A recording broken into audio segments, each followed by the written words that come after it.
Маған салса, қазіргі тойдың тең жартысын қысқартып тастар едім. Біздің қазақ осы тойдың кесірінен байымай жатыр. Бір айлыққа қарап отырған адам көп. Тапқанын ішпей жемей туыстарының тойына апарып береді де, дымға жарымай жүреді. Сондықтан әр адам көрпесіне қарай көсілсе дейсің. Жұрттан қалам ба деп 200-300 адамды жинамай, шағын ғана ет жақындарымен қуанышым бөліссе сол жеткілікті емес пе? Жұрт мені еркек басымен майда шүйдені сөз етіп отыр дейтін шығар. Бірақ осы той ананың кесірінен ағамды ренжітіп алдым. Ол өзінікін дұрыс дейді. Мен өз ойымды ақтап әлекпін. Қысқасы, мен былтыр үлкен қызымды ұзаттым. Келін алғаннан гөрі қыз ұзатудың әлегі көп. Келіншегім екеуміз тәтті шай ішкен күннен тыным таппадық. Жасауы бар, киім-кешегі бар, құдалық той. Оған үйдің ремонтын қыстырдық па, әйтеуір біраз шығындалдық. Обалы не керек, қайын жұртым көтеріп кетті. Жиеніміздің спальный гарнитурын біз көтереміз деп, әр қайсысы 100 мыңнан әкеп берді. Той анасы бөлек, құдалыққа тағы жинапты. Өз бауырларым да қарап қалмады. Үлкен әпкем бірінші тойын ғой, мен тоңазытқышын әперейін деп 200 мың ұстатты. Қалғанын там-тұмдап жеткеніне несие алып жамадық. Қызды ұзатып, қонақтарды шығарып салған соң отыра қалып, той ана санайтын әдет қой.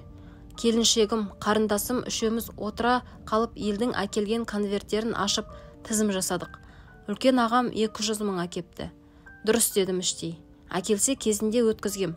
Алғашқы тойым болғансын інісін қолдағаны деп ойладым. Ертеңіне қыздың өлі тірісін тарқатып, тойымызға ат салысқан, қол ұшын берген ағайын туыстың бәріне алғысымызды білдірдік. Қош сонымен, биыл ағам немересіне сүндет той жасады. Сүндет той деген үйлену, ұзату тойына қарағанда анау айтқандай шығындалмайтын той ғой. Келіншегіммен ақылдаса отырып, ағамның тойына 100 мың апарамыз деп шештік.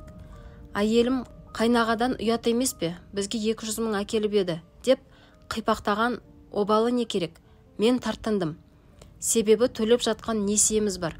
Оның үстіне осы ағам үлкен қызын ұзатқанда кір жуатын машинасын әпергенбіз. Екінші қызына келіншегім алтын комплект тақты. Олы үйленгенде 50 мың апарғам. Әлі тағы бір қызы бар. Алда қуанышы көп қой, апара жатармыз дегем. Сүндет той жақсы өтті. Соңына дейін тік тұрып қызмет еттік. Ағайын болғансын, ондай қызмет ету парыз, міндетсінбеймін.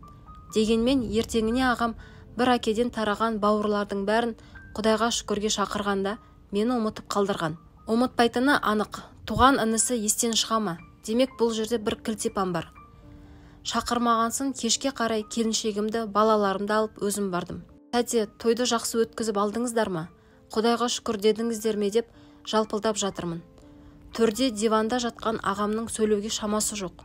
Аузын жыбыр еткізді де үндемей отыра берді. Тәте, той өзін өзі ақтады ма? Тойхананың шығынын жапты ма? Деп тағы сұрадым. Сол кезде ағам оталды ғой. Жапты шүкір. Елт жұрт сыйлайды екен, абырой жинаппыз. Әр қайсысы бір тайдың ақшасын әкепті. Қайта мына өз бауырларым жартпаған. Кезінде әр қайсысына қарыздансам да, қауғалансам да апарғанмын. Тым болмаса соны да әкелмеді деп қалды. Осы әңгіменің маған тиесілі екенін түсіндім. Тәте, менің той анама өкпелеп жатырған жоқсыз ба? Несие бар, бір айлыққа қарап отырмыз.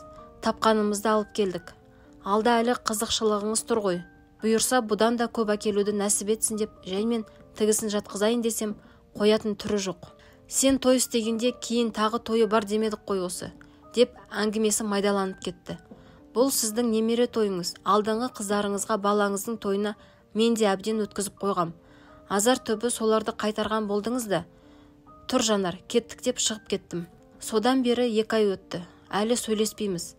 Іні боп мен бармаймын, аға болып ол келмейді. Әпкелердің үйінде көрісіп қаламыз ғой. Бірақ амандасудан әріге бармаймыз. Жағдай солай болды. Той ана мені бауырдан айырды. Қазір бауырды бауырым деп сыйлайтын заман емес екен. Бәріне бақа есеппен қарайды. Күйіп кеттім. Бүйткен тойыңның деп кейіпкеріміз осы сөзімен өзінің әңгімесін аяқтады. Қазақта не көп, той көп. Тойдың төңірегінде қызық та, ұрыс та жетерлік. Шынайы оқиға каналына тіркеліп, өз ойларыңызбен төменде бөлісіп кетсеңіздер. Және лайктарыңызды басып, қоңыраушаны басуға ұмытпаңыздар. Келесі кездескенше аман сау болыңыздар.